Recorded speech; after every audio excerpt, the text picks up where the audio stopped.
Ya. Abran sus Biblias, por favor. Vamos juntos al Evangelio de Marcos, capítulo 11. Hoy vamos a estar estudiando de los versos 12 al 26. Entonces, vamos a Marcos 11. Igual si nos apoyas poniendo en silencio tu celular para evitar distracciones. Y hoy vamos a seguir viendo lo que Jesús hizo en esa semana que Él estuvo en Jerusalén, la última Pascua que Él celebró antes de morir en la cruz. Entonces vamos a retomar donde nos quedamos, vamos a leer del verso 12 al 14, vamos a leer nada más, 12 a 14. Dice, al día siguiente, cuando salieron de Betania, Jesús tuvo hambre. Y viendo de lejos a una higuera con hojas, fue a ver si quizá pudiera hallar algo en ella. Cuando llegó a ella, no encontró más que hojas, porque no era tiempo de higos. Jesús, hablando a la higuera, le dijo, nunca jamás coma nadie fruto de ti. Y sus discípulos le estaban escuchando. Entonces, Padre, te pedimos de que abras nuestro entendimiento, abras nuestro corazón, ensanches nuestro corazón para recibir tu palabra y recibir lo que tú quieres aquí hablarnos y enfatizarnos y hacernos pensar. Entonces pedimos de tu Espíritu Santo, Señor, para entender y para ver tus verdades aquí. En el nombre de Jesús. Amén.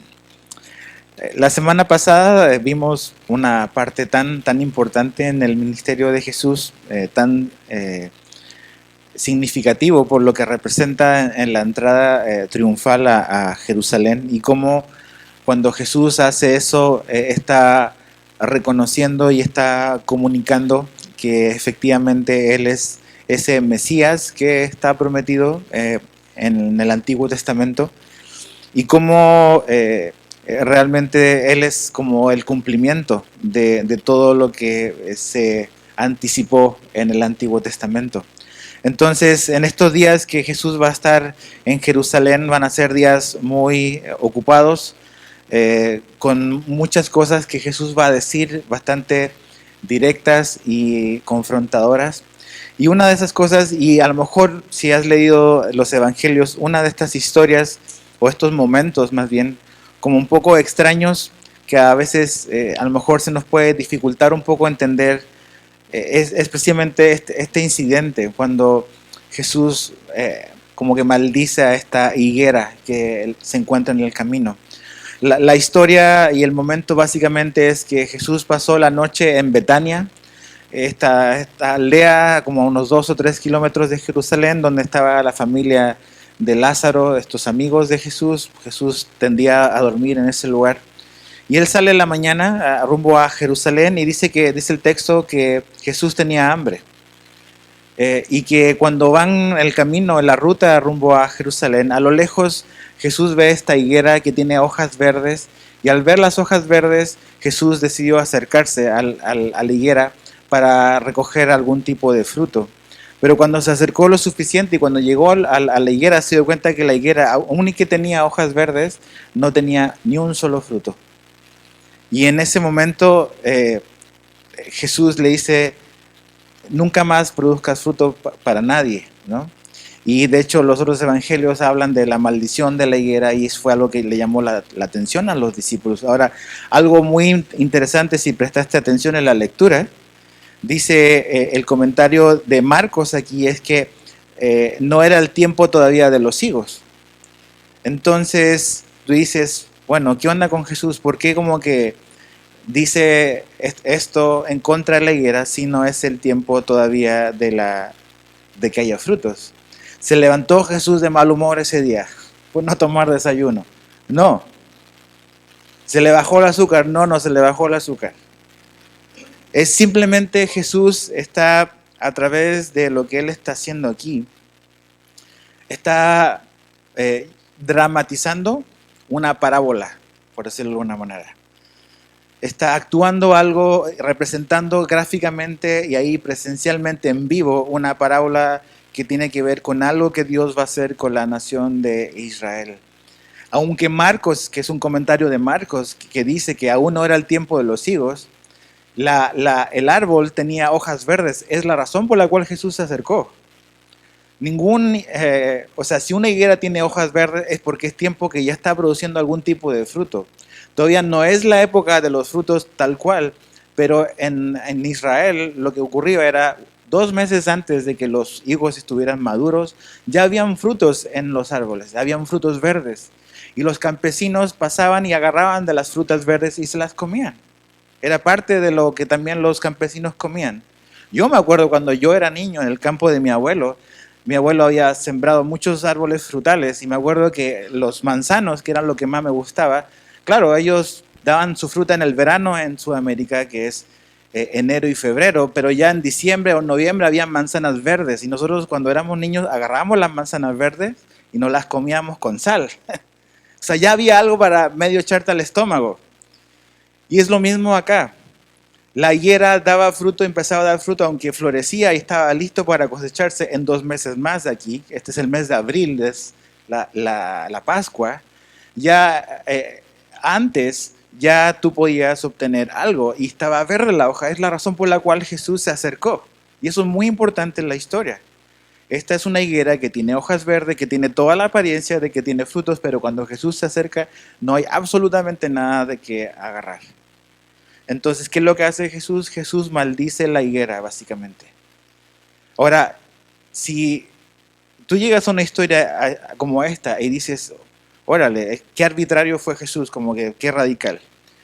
Ahora, cuando tú ves los milagros de Jesús, vas a descubrir que este es el único milagro de Jesús que es destructivo. El único milagro destructivo de Jesús. Todos los otros milagros que Jesús fueron constructivos, por decirlo de alguna manera, fueron para bendecir. Este es el único milagro que es al revés. Entonces eso ya marca un precedente en esta historia. ¿Por qué Jesús tuvo que actuar o qué está comunicando él con su palabra decir algo y que se cumplió? Mira, si bajas un poquito en los versículos 20, vamos a adelantarnos un poquito al día siguiente, el mismo capítulo 11, pero versos 20 y 21. Por la mañana, o sea, es la mañana siguiente, cuando pasaban vieron la higuera seca desde las raíces. Entonces Pedro acordándose, dijo a Jesús, Rabí, mira la higuera que maldijiste, se ha secado. O sea, Pedro estaba impresionado porque primero la higuera se secó y se secó de la raíz para afuera, no de afuera para adentro. Desde debajo de la tierra estaba toda seca y lo hizo en un tiempo récord. De un día para otro, en menos de 24 horas, la higuera ya estaba seca. Entonces, es obviamente un milagro de Jesús. Jesús hizo algo sobrenatural. ¿Por qué lo hizo? ¿O qué quiere comunicar Jesús al haber hecho esto? Y esto es muy importante. Tiene que ver con el contexto de lo que hemos estado leyendo y lo que vamos a leer que Jesús hace en el templo. La higuera en la Biblia es una representación de Israel, de la nación de Israel. Y eso es muy importante. La higuera es un símbolo nacional de Israel. Puedes anotar, si eres de los que toman apuntes, estos textos. Por ejemplo, Jeremías 8:13. Ahí hay una referencia a Israel como higuera. Jeremías 8:13. Otro texto del Antiguo Testamento, Oseas 9:10. Oseas 9:10. Y también Miqueas 7:1. Miqueas 7:1. Ahora te voy a leer Miqueas 7:1 y va a aparecer en pantalla. Es como que Dios hablando, ¿no?, sobre sus expectativas con Israel. Miqueas 7:1 dice, ay de mí, porque soy como los recogedores de frutos de verano, como los rebuscadores en la vendimia. No hay racimo de uvas que comer, ni higo temprano que tanto deseo. Dios está diciendo, soy como ese que anda buscando el higo temprano. Y trato de ir a buscar y no encuentro. Y Dios en el Antiguo Testamento está hablando esa era su expectativa respecto a la nación de Israel, de que diera fruto, pero no hay ningún fruto en la nación de Israel. Y es lo que Jesús está diciendo. Voy a la higuera a buscar fruto y no hay ningún fruto en la higuera. No sirve para nada. Es una higuera estéril, básicamente.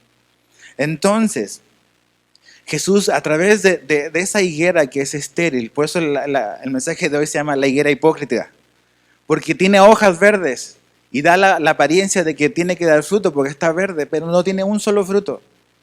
Cuando Jesús maldice la higuera y cuando Jesús se acerca a la higuera y cuando Jesús ve las hojas verdes de la higuera, pero se acercan y no da fruto esta higuera, eso es una representación de la nación de Israel, de la condición espiritual de la nación de Israel. La nación de Israel religiosamente tenía mucha actividad, tenía hojas verdes, tenía una apariencia como que tenía vida y como que tenía fruto. Pero cuando Dios la examinó y cuando Jesús la examinó, se dio cuenta de que la nación o la vida religiosa de Israel era completamente estéril. Era una religión estéril. Nada de fruto, nada de fruto. Era simplemente una apariencia externa religiosa, como esta higuera. Eso es lo que Jesús está comunicando. Estéril espiritualmente. Entonces Jesús dramatiza una profecía que va a venir sobre Israel. De hecho, en Lucas 19, 41 al 44, eso te lo dejo como tarea para la casa. Pero Lucas menciona ahí cuando Jesús va entrando a Jerusalén, que Jesús lloró sobre la ciudad. Porque Jerusalén, primero lloró Jesús porque Jerusalén no reconoció que ese era el día de su salvación. Pero también Jesús lloró, dice ahí Lucas 19, porque Jesús anticipó y profetizó que la ciudad de Jerusalén iba a ser destruida por su incredulidad. Y fue una profecía que se cumplió un par de décadas después, cuando vino los romanos, vino el general Tito e invadió Jerusalén y la destruyó, la sitió y los judíos fueron dispersos.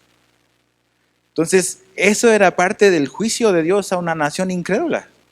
Y es lo que Jesús está representando al maldecir esta higuera, que tiene toda la apariencia hipócrita de que tiene que dar fruto, pero no da un solo fruto, solamente pura apariencia. Entonces, ¿cómo podemos reflexionar respecto a esta historia con respecto a nosotros, que es importante? ¿Es esta higuera una representación de mi vida o de tu vida? ¿Es esta higuera una representación de nuestra vida o no? Tengo hojas. ¿Y a qué me refiero con hojas? ¿Tengo una apariencia de religiosidad externa? Esas son las hojas. Ese es el follaje. Pero la pregunta es, no tengo hojas o no, es ¿estoy dando fruto o no? Esa es la pregunta. Puedo tener una apariencia externa religiosa sin necesariamente haber evidencia de vida espiritual en mí o en ti.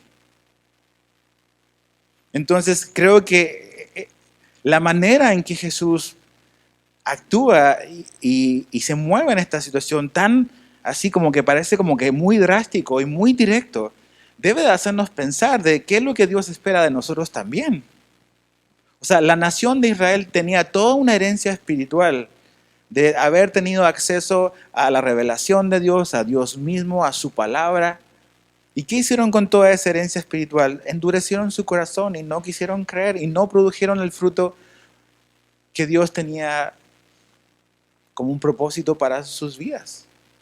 Simplemente era toda una apariencia, una estructura de religiosidad y de espiritualidad, pero en el fondo, cuando Jesús se acerca a ver, no encuentra un solo fruto realmente valioso en Israel. ¿Qué ve Jesús en nuestra vida cuando Jesús se acerca a mirar nuestra vida? ¿Va a encontrar simplemente una apariencia de religiosidad? Sí, voy a la iglesia, sí hago esto, sí canto, sí. Eso está todo bien, son buenas hojas a lo mejor. Pero ¿cuáles son los frutos que dan evidencia de que de verdad tú eres un hijo de Dios y has nacido de nuevo? Ahora, ¿qué es necesario para dar fruto? Eso es lo que debiésemos de preguntarnos. ¿Qué implica o qué es lo que tiene que ocurrir para que una persona pueda dar fruto? Si eso es lo que Dios anda buscando en nuestra vida cuando nos ve. Dos cosas. Uno, necesitamos morir a nosotros mismos. Morir a nosotros mismos. No es hasta que morimos a nosotros mismos que podemos comenzar a ser fructíferos. No es hasta que morimos a nosotros mismos hasta que podemos comenzar a ser fructíferos. Mira lo que Jesús dijo en Juan 12, 24 al 25. En verdad les digo que si el grano de trigo no cae en tierra y muere, se queda solo. Pero si muere, produce mucho fruto. El que ama su vida la pierde, y el que aborrece su vida en este mundo la conservará para vida eterna. A lo mejor parece muy cruel y muy duro tirar una semilla en un lugar oscuro sola, pero eso es lo que implica para que esa semilla muera y pueda dar fruto. De la misma manera, tú y yo necesitamos morir a nosotros mismos, porque es la única posibilidad que tenemos de poder así dar el fruto que Dios espera de nuestra vida. Lo vimos hace un par de meses atrás cuando Jesús pone los requisitos para seguirlo y Él dice claramente, tienes que tomar tu cruz, morir a ti mismo y seguirme todos los días. Eso es. Una persona que no ha muerto a sí mismo es muy difícil, es imposible que pueda dar fruto. Puede hacer muchas obras, pero eso no es fruto. Segunda cosa que es importante para dar fruto es necesitamos permanecer unidos a Cristo.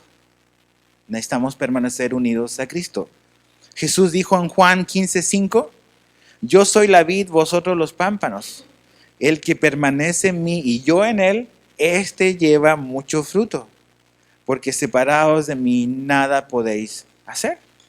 Jesús claramente nos dice que la única esperanza que tenemos para dar fruto en nuestra vida, y si quieres saber cuáles son los frutos, tienes que leer Gálatas 5, 22 y 23. Ahí están los frutos del Espíritu.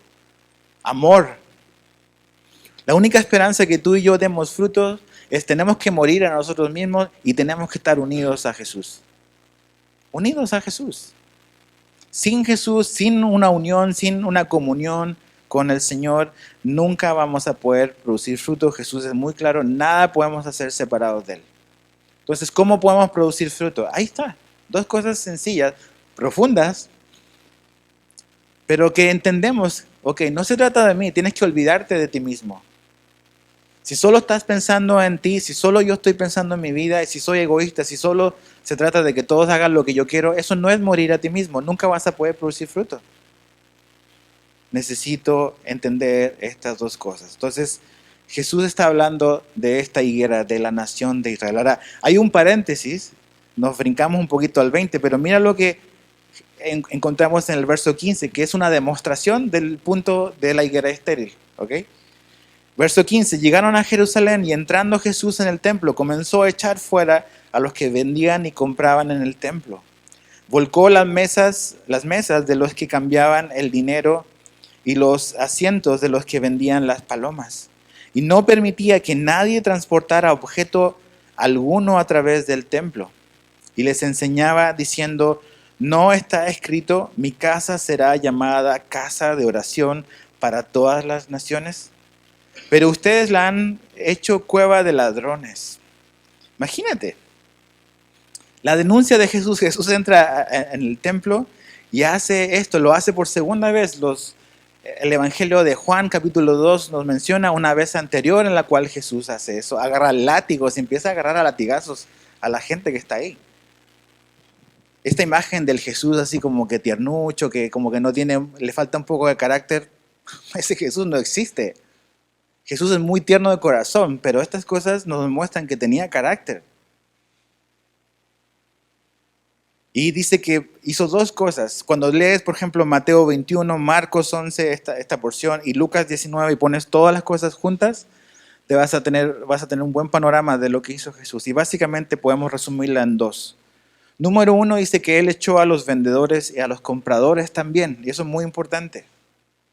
No solamente corrió a los que estaban vendiendo, sino que corrió también a los que están comprando. A veces nada más le echamos la culpa al que nos vende, al que nos quiere corromper. Pero si nosotros participamos, somos parte del problema, no de la solución. Y corrió tanto a vendedores como a compradores. Jesús los corrió a ambos. ¿Y qué es lo que estaban vendiendo? ¿Cuál era el comercio que estaba ocurriendo ahí en el patio de los gentiles, que es donde Jesús está en este momento? Básicamente ahí se vendían animales para sacrificar a Dios. Acuérdate, en la Pascua hay cientos de miles de personas y están viniendo de otros lugares, de otras partes del imperio, y no todos viven cerca para traer tu animal desde los confines de la tierra, sino que dices, bueno, ahí en el templo venden, entonces me sale mejor, más cómodo que andar cargando mi corderito, lo compro ahí. en las puertas del templo. Entonces se vendían todos estos animales para sacrificio. Entonces habían animales, entre comillas, aprobados, que estaban avalados, que tenían el sello de calidad, hecho en México, no, hecho en Jerusalén. Y solamente esos eran los animales que tú podías sacrificar. Entonces imagínate a qué se prestaba eso. Ya sabes, corrupción, fraude, extorsión. Porque tú solamente quieres venir a adorar a Dios, está bien, pero tienes que comprar lo aprobado, lo que tiene el sello kosher. No es eso, pero es una cosa así, como que esto es lo aprobado, esto es lo mero bueno, esto es lo que va a agradar a Dios. Si quieres adorar a Dios de verdad, tienes que hacerlo con el animal correcto. ¿Y qué crees? Yo tengo para vendértelo. Qué conveniente, ¿no? Eso estaba ocurriendo ahí.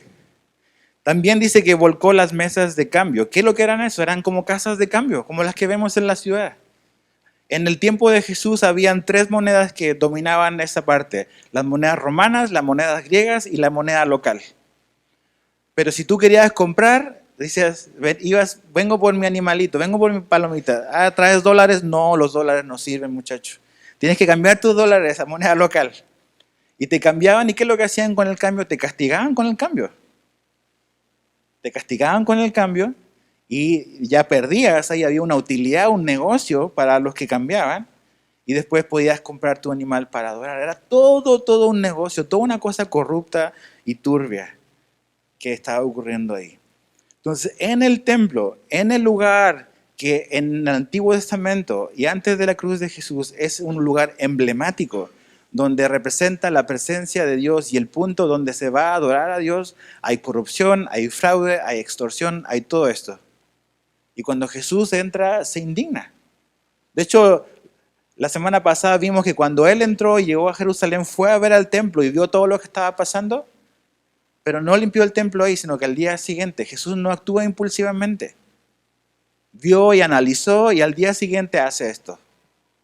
Entonces, ¿por qué es el enojo de Jesús? ¿Significa esto entonces que las iglesias no podamos vender cosas? No significa eso. No está hablando ni está prohibiendo la venta de cosas en las iglesias.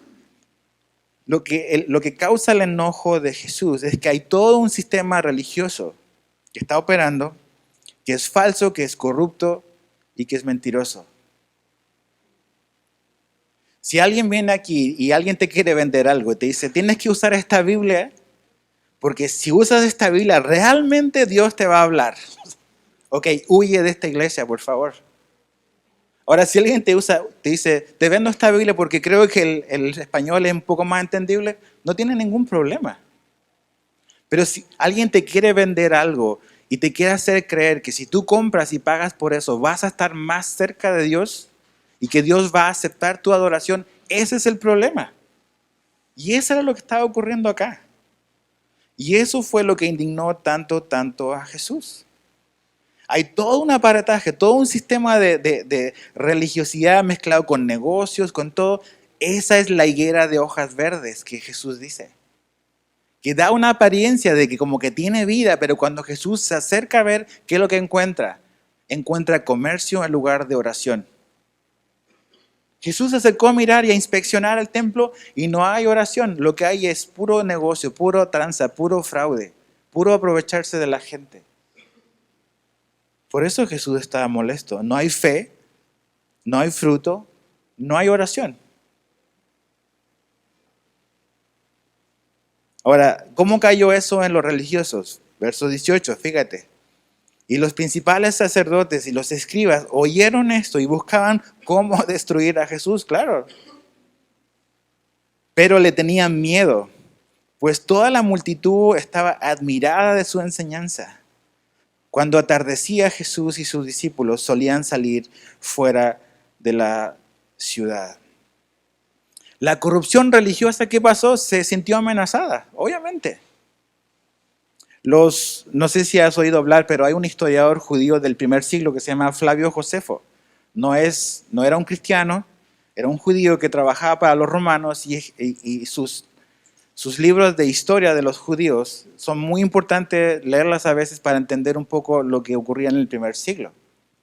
Pero los escritos de Flavio Josefo se menciona que el negocio que había en el templo era un negocio que tenía Anás, el sumo sacerdote.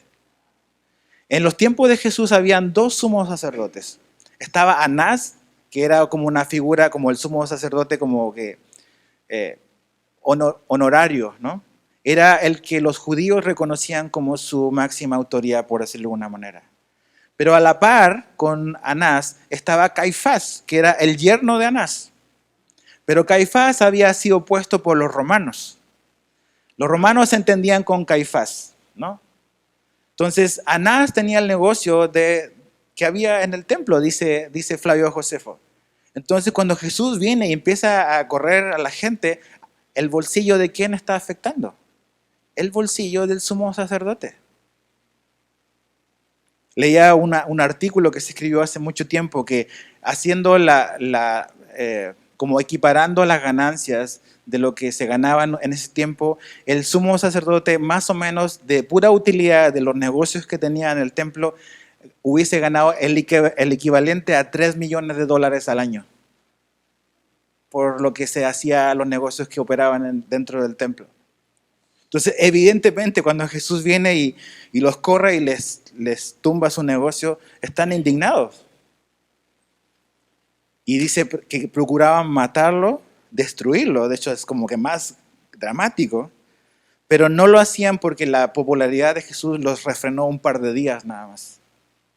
Hasta un par de días ellos nada más a que puedan como que lograr lo que ellos piensan que tienen que hacer. Entonces, así de ofendidos estaban.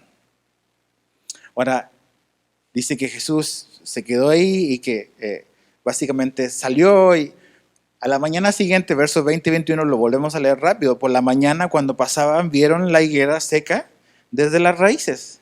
Entonces Pedro, acordándose, dijo a Jesús: Rabí, mira la higuera que maldijiste, se ha secado, tal cual Jesús lo dijo. Todo el punto que la historia esté antes, la historia de la higuera seca esté antes de la limpieza del templo, es precisamente, esa es la conexión, se interpretan una a la otra. Lo que Jesús vio en el templo es eso. Es una higuera que tiene muchas hojas, pero no tiene nada de fruto. Nada de fruto. Y una higuera así no sirve nada más para cortarla y echarla al fuego. Entonces Jesús fue muy paciente con Israel. Tan paciente y tan interesado en él fue que hasta incluso mandó al Hijo de Dios, al Mesías prometido desde las escrituras del Antiguo Testamento. Jesús, cuando comenzó su ministerio, dijo: hey, el reino de Dios se ha acercado, arrepiéntense. Juan el Bautista en una ocasión dice: el hacha está a punto de caer en el tronco y cortar el árbol, arrepiéntense. ¿Y qué es lo que hicieron los líderes religiosos? No se arrepintieron. Muy pocos judíos realmente creyeron en Jesús. No por falta de evidencia, porque habían muchas evidencias, pero simplemente por un necio corazón de no querer aceptar la verdad. Ahora, versos 22 al 24. Y Jesús respondió: tengan fe en Dios. En verdad les digo que cualquiera que diga a este monte, quítate y arrójate al mar, y no dude en su corazón, sino crea que lo que dice va a suceder, le será concedido. Por eso les digo que todas las cosas por las que oren y pidan, crean que ya las han recibido y les serán concedidas. Tú dices, qué extraño momento de Jesús para empezar a hablar esto de que crean en Dios. ¿Cuál es la relación entre esto, cree en Dios, y lo que acaba de pasar? Y creo que el punto de conexión es que hay una transición. Porque ¿qué es lo que ocurre? ¿Qué es lo que vemos que Pedro y seguramente todos los discípulos vieron? Que cuando pasaron esa mañana siguiente por ahí, ¿qué es lo que vieron? A la higuera seca. ¿Y qué es lo que produjo en los discípulos? Se sorprendieron. Se sorprendieron que lo que Jesús dijo ocurrió. Que lo que Jesús le habló a la higuera, al día siguiente ya era un hecho que esa higuera estaba seca. O sea, que las palabras de Jesús fueron efectivas, que ocurrió algo con las palabras de Jesús. Y Jesús, agarrándose de esa impresión, le dice: hey, no se sorprendan, ustedes crean en Dios. Si creen en Dios, ustedes también tienen cierta clase de poder para hacer que ciertas cosas ocurran. Y ese es el punto de conexión. Ellos están sorprendidos porque Jesús hizo algo y no se lo esperaban. Y Jesús le dice: hey, tengan fe en Dios, Porque si ustedes le piden cosas, Él también va a hacer cosas a través de ustedes. Ese es el punto de conexión de la historia. Entonces, la verdadera fe es la que nos habla aquí Jesús. El poder que Jesús tuvo para secar la higuera es el mismo o es la misma clase de poder disponible para el creyente. Y ese poder está disponible en una verdadera fe, en una verdadera confianza hacia Dios. Aquí Jesús le dice, tengan fe en Dios, tengan confianza en Dios. Y por eso nuestra fe es poderosa, por decirlo de alguna manera, porque no es una fe que ten fe en ti mismo, o ten fe en el más allá, o ten fe en la fe, sino que lo que hace poderosa nuestra fe es el objeto de nuestra fe. ¿Cuál es el objeto de nuestra fe? El objeto de nuestra fe es Dios.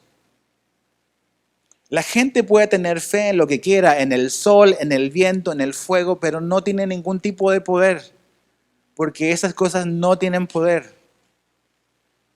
El poder de la fe está en el objeto, donde deposita su fe, y nosotros hemos depositado nuestra fe en Dios. Por eso dice, confíen en Dios. Y si ustedes confían en Dios, si ustedes tienen fe en Dios, Jesús dice, le van a poder decir a este monte, quítate y arrójate al mar. ¿Por qué se sorprenden que la higuera se secó? Si ustedes tienen fe en Dios, confíen en Dios y ustedes pueden decirle al monte, quítate y arrójate al mar. ¿Entendemos el punto de conexión? Esa es la relación. Ahora, la pregunta es, ¿los discípulos entendieron esto de al monte, quítate y échate al mar como algo literal que iba a ocurrir? No creo. No creo. ¿Cuándo vimos a los discípulos orando para que los montes se muevan? ¿O cuándo vimos al apóstol Pablo haciendo ese tipo de cosas? Entonces, ¿qué significa lo que Jesús está diciendo? Y creo que esto es lo que significa. Debido a que el objeto de nuestra fe es Dios, ¿ok? Podemos pedirle, podemos orar por grandes cosas, ¿ok? Debido a que el objeto de nuestra fe es Dios, podemos pedir y orar por grandes cosas. Y a lo mejor yo agregaría, no como en el templo, que ni siquiera hay oración. Jesús dice, esta es una casa de oración y aquí la gente está comerciando, no está orando. Entonces, ¿qué podemos reflexionar respecto a lo que Jesús le está diciendo a los discípulos aquí? Es como si Jesús nos dijese, ten la fe suficiente en mí, como va a pedirme cosas que parecen imposibles. ¿Qué tan posible humanamente es decirle a un monte que se mueva y se meta al mar? Eso es imposible humanamente, a menos que Dios intervenga y lo haga. Y creo que eso es lo que Jesús le está inculcando a sus discípulos. Pídanle a Dios cosas que son imposibles, que solamente Él puede hacer. Pídansela, pero confíen en Dios. Ahora, yo sé que este tipo de versículos algunos los ponen nerviosos. Porque enseguida empiezan con una serie de justificativos de sí, pero esto y que no hay que pedir cualquier cosa. Yo lo entiendo. Yo entiendo eso. Y tenemos que obviamente pedir conforme a la palabra de Dios. Pero nada más deja que esa verdad como que cale profundo en tu corazón. En lugar de empezar a racionalizar todas las cosas y como que, no, piensa en lo que Jesús le dijo a ellos. ¿Por qué se sorprenden, muchachos, de que la higuera se secó? Si ustedes tienen confianza en Dios, pídanle cosas grandes a Dios. A veces el tamaño de nuestras oraciones son un reflejo de lo que nosotros pensamos que es el tamaño de nuestro Dios. Son oraciones pequeñitas. Son oraciones con chiquitolina, diría alguien. ¿Se acuerdan? ¿Por qué cosas grandes estás orando? Ten la fe suficiente en Dios. Que lo que es imposible para nosotros es posible para Dios. ¿Por qué a veces no recibimos? Dice Santiago. Lo primero que dice Santiago en Santiago 4 es, no recibimos porque no pedimos. O sea, no tenemos los pantalones para pedirle a Dios por cosas grandes. Por cosas grandes para tu familia, para cosas grandes para tu iglesia, cosas grandes para tu ciudad. No estamos hablando de quiero tener más dinero, no es esas cosas. Pero Señor, manda un avivamiento a esta ciudad, manda un avivamiento a este país. Salva a tal persona, salva al presidente. Pedir cosas grandes. ¿Por qué no pedimos cosas grandes? Porque eso es un reflejo del Dios que tenemos en nuestra mente. Pensamos que no puede hacer esas cosas. Es imposible, exactamente, ese es el punto. Las cosas imposibles que para nosotros son posibles para Dios. Son posibles para Él. Tengan fe en Dios, le está diciendo Jesús. Ahora, Santiago dice que a veces no recibimos porque pedimos mal. Cuando tenemos los pantalones para pedir, pedimos mal. ¿No? O sea, pedimos por cosas equivocadas. Ten valentía en pedirle a Dios, pero pídele por cosas realmente grandes. Ahora, cuando vemos estos versículos, pudiésemos a lo mejor preguntarnos, ¿se requiere solo de fervor y sinceridad para que Dios esté obligado a responderme? No. No basta con sinceridad y fervor simplemente para que Dios esté obligado a responderme. La fe verdadera, creo que la fe de la cual Jesús está hablando, la verdadera confianza en Jesús, me lleva a pedir grandes cosas, pero grandes cosas basadas en la palabra de Dios. ¿Okay? La fe verdadera me lleva a pedir grandes cosas a Dios, pero basadas en la palabra de Dios. Otra vez Juan 15:7. Dice, si permanecen en mí y mis palabras permanecen en ustedes, pidan lo que quiera y se les será hecho. Imagínate, es como un cheque en blanco. Pero Jesús pone algo, una condición antes. Dice, si ustedes permanecen en mí y mis palabras permanecen en ustedes. Eso es tan importante. Una persona que de verdad tiene fe en Jesús, permanece en Él, tiene comunión con Él, tiene compañerismo con el Señor. Y sus palabras, las palabras de Jesús son bienvenidas en su vida, tienen cabida. Y cuando la palabra de Dios tiene cabida en nuestra vida y le damos la bienvenida a nuestra vida, ¿qué crees que va a ocurrir? Nuestras oraciones van a estar alineadas con la palabra de Dios. Dios no le pone ningún pero a las personas que piden cuando sus palabras permanecen en la vida de esa persona. Sería peligroso decirle que siempre sí a una persona que las palabras de Dios no permanecen en su corazón. Sería un peligro para esa misma persona. Que Dios dijera todo sí simplemente porque yo se lo estoy pidiendo.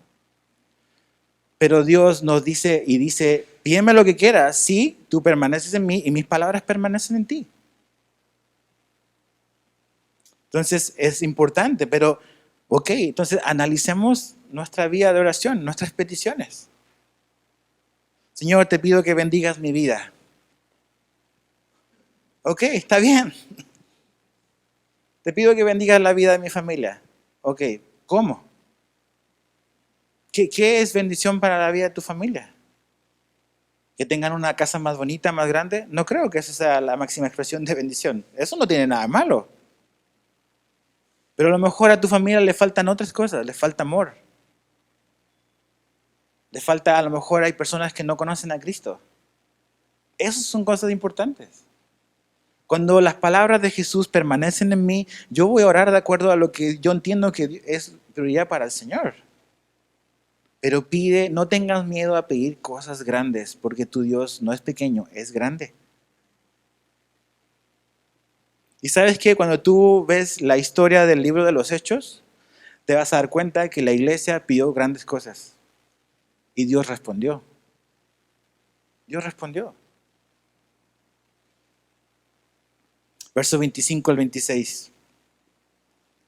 Y cuando estén orando, perdonen si tienen algo contra alguien, para que también su Padre que está en los cielos les perdone a ustedes sus transgresiones.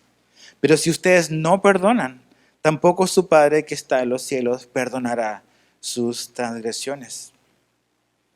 La verdadera confianza en Dios nos lleva a orar, y la verdadera confianza en Dios o la verdadera fe también nos lleva a perdonar. El que ha sido perdonado va a tener un corazón perdonador. Esa es la matemática de la Biblia del perdón. El que ha sido perdonado por Dios va a tener un corazón perdonador. Cuando perdonamos a otros es porque realmente hemos entendido que Dios nos ha perdonado a nosotros primero. Ese es el orden. Y sería bueno que a lo mejor le echásemos un vistazo a Mateo 18. Ve conmigo a Mateo, está hacia tu izquierda. Primer libro del Nuevo Testamento, Mateo capítulo 18. Quiero que lo leas en tu Biblia, no va a aparecer en la pantalla. Mateo 18, verso 23. Lo voy a leer bien rápido por asuntos de tiempo, pero dice: por eso el reino de los cielos puede compararse a cierto rey que quiso ajustar cuentas con sus siervos. Estoy en Mateo 18, verso 23. Al comenzar a ajustarlas, le fue presentado uno que le debía 10,000 talentos, o sea, 216 toneladas de plata. Pero no teniendo él con qué pagar, su señor ordenó que lo vendieran, junto con su mujer e hijos y todo cuanto poseía, y así pagara la deuda. Entonces el siervo cayó postrado ante él, diciendo: tenga paciencia conmigo y todo se lo pagaré. Y el señor de aquel siervo tuvo compasión, lo soltó y le perdonó la deuda. Pero al salir aquel siervo encontró a uno de sus consiervos que le debía 10 denarios. Y echándole mano lo ahogaba diciendo: paga lo que debes. Entonces su consiervo, cayendo a sus pies, le suplicaba: ten paciencia conmigo y te pagaré. Sin embargo, él no quiso, sino que fue y lo echó en la cárcel hasta que pagara lo que debía. Así que cuando sus consiervos vieron que lo que había pasado, se entristecieron mucho y fueron y contaron a su señor todo lo que había sucedido. Verso 32. Entonces, llamando al siervo, su señor dijo: siervo malvado, te perdoné toda aquella deuda porque me suplicaste. ¿No deberías tú también haberte compadecido de tu consiervo, así como yo me compadecí de ti? Y enfurecido su señor lo entregó a los verdugos hasta que pagara todo lo que le debía. Así también mi Padre Celestial hará con ustedes si no perdonan de corazón cada uno a su hermano. Órale.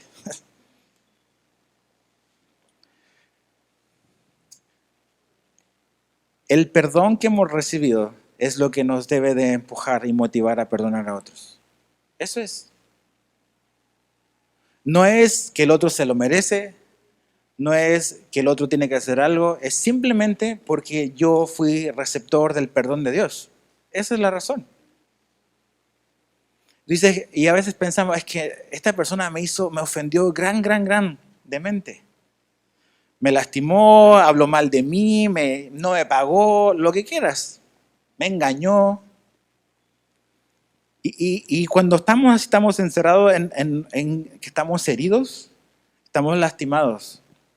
Y pensamos que lo que nos ocurrió es lo más grande que ha ocurrido en la historia del universo y de la humanidad. Y es muy real y lo entendemos. Todos hemos sido lastimados por personas y hemos lastimado a otros también. Pero ¿qué es lo que ocurre? Tenemos que compararlo con algo. Y Dios me dice que la deuda que yo tenía con Él es más grande que la deuda que otros tienen conmigo. Ese es. Mi ofensa a Dios es más grande que cualquier ofensa que otro haya cometido en contra de mí. Y si Dios estuvo dispuesto a perdonar una deuda impagable que yo tenía con Él, ¿quién soy yo para no perdonar una deuda más pequeña de otro que tiene conmigo? Esa es la lógica. Entonces, el que ha sido perdonado tendrá un corazón perdonador.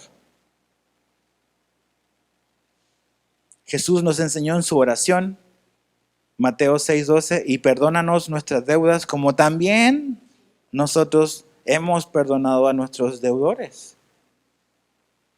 Efesios 4:32, sean más bien amables unos con otros, misericordiosos, perdonándose unos a otros, así como también Dios los perdonó en Cristo. Colosenses 3:13, soportándose unos a otros y perdonándose unos a otros. Si alguien tiene queja contra otro, como Cristo los perdonó, así también háganlo ustedes. ¿Te das cuenta? ¿Cuál es nuestro ejemplo? Cristo.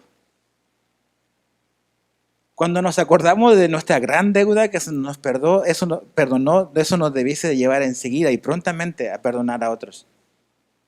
¿Y sabes cuándo ocurre eso? Lo que Jesús dice aquí, volviendo a Marcos. Cuando estás orando, dice, verso 25 de Marcos 11. Y cuando estén orando, perdonen si tienen algo contra alguien. ¿Cómo tú y yo podemos tener algo en nuestro corazón contra alguien cuando estamos hablando con Jesús? Cuando estás orando, cuando yo estoy orando, estoy hablando con Dios. ¿Cómo puedo tener algo escondido aquí atrás de mis manos como rencor y ira cuando estoy hablando con Jesús? ¿Cómo puedo tener rencor en mi corazón cuando me paro en la cruz y veo a Cristo ahí sangrando, con clavos, con una corona, por mi deuda, y yo agarrando todavía la deuda de otro en mi mano y no la quiero soltar? ¿Qué pretexto, qué excusa tenemos? Ninguna. Entonces, yo entiendo que probablemente has sido lastimado por personas, tu hermano ha pecado contra ti como tú contra tu hermano. Y la deuda se resuelve en la cruz. En la cruz no solamente Dios nos da, no solamente Dios murió por mis pecados, sino que también en la cruz Jesús murió por los pecados que se cometieron en mi contra, por los pecados del mundo. No tienes por qué seguir cargando y arrastrando cosas que te hicieron en el pasado. Perdona. Suelta eso. Ponlo, llévalo a los pies de Cristo y dile, Señor, por eso es cuando estén orando. Si no oro, nunca voy a tener un corazón para perdonar. Debo de llevar esas cosas en oración a Dios y decirle, Señor, mira, no quiero perdonar la neta. Me duele lo que me hicieron. Todavía me duele. Han pasado 30 años y todavía me duele. Y estoy amargado o amargada. Y porque estoy amargado y amargada es porque no hay fruto en mi vida. Porque eso es lo que va a producir. No va a haber fruto en mi vida. Porque la amargura y la falta de perdón es un obstáculo para el fruto. Entonces ahí le dice, Señor, ayúdame a perdonar. Pone en mí el querer como el hacer. Yo sé que a lo mejor no me voy a poder sacar eso de mi mente, pero cada vez que venga a mi mente lo voy a agarrar y lo voy a poner detrás de mis ojos y no me voy a volver a acordar. Y cada vez que esa ofensa vuelva a aparecer delante de mis ojos, lo voy a volver a agarrar y lo voy a esconder. Y cada vez que sea necesario, voy a volver a perdonar al que me ofendió, porque así me perdonas tú a mí. Es un trabajo, es una obra sobrenatural. Para perdonar necesita ocurrir un milagro en nuestro corazón. Por eso tenemos que orar por eso. Pero siempre pon las cosas en perspectiva. Lo que te hicieron, o incluso lo que tú hiciste a otro, que tú todavía no, dices, es que yo no me puedo perdonar, es que no te tienes que perdonar a ti mismo. Esa es filosofía de este mundo. Tú necesitas el perdón de Dios. Y a lo mejor es muy rudo contigo mismo porque dices, yo hice esto, me equivoqué y nunca Dios me va a poder perdonar. Claro que te va a perdonar. Claro que te va a perdonar. ¿Cómo sabes que Dios te va a perdonar? Mira a Jesús en la cruz. Míralo. Sangrando aquí. ¿Por qué? Porque Él vino a perdonar nuestros pecados. Perdona tú a tu hermano entonces. Llévalo en oración. Habla con Dios respecto a eso. Y pídele que te ayude a ser obediente a su palabra.